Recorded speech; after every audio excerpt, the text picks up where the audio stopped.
অনেক দিন পর আজকে একটু ছাদে উঠলাম। আর ছাদে উঠে যা দেখতে পেলাম তা কখনোই আশা করিনি। তবে এটা হওয়া স্বাভাবিক ছিল, কারণ বহুদিন ধরে ছাদে ওপর ওঠা হয় না। যাই হোক, ছাদে উঠেই দেখি যে শ্যাওলা জমে আছে, পানি জমে আছে, পানি যে পাইপ দিয়ে বের হবে সেই পাইপগুলো পাতা দিয়ে জাম হয়ে আছে। এগুলো পরিষ্কার করে দিলাম, আর পরিষ্কার করে দিতে দিতে দেখতে পেলাম আমাদের বিল্ডিংয়ের পাশে আর একটা বিল্ডিংয়ের কাজ চলতেছে, ঢালাইয়ের কাজ চলতেছে, যা দেখতেই পাচ্তেছেন। তো পরিশেষে একটা বিষয় লক্ষ্য করলাম যে আজকের ওয়েদারটা অনেক সুন্দর ছিল, অনেক সুন্দর মনোরম পরিবেশ ছিল।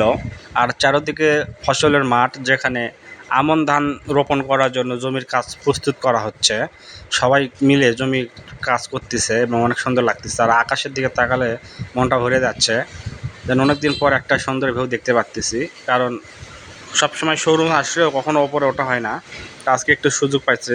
আর আমার মেয়েকে নিয়ে আসছিলাম, তো তার সুবাদে ছাদের উপরে ওঠা। তো সবাই ভালো থাকবেন, সুন্দর থাকবেন, সুস্থ থাকবেন।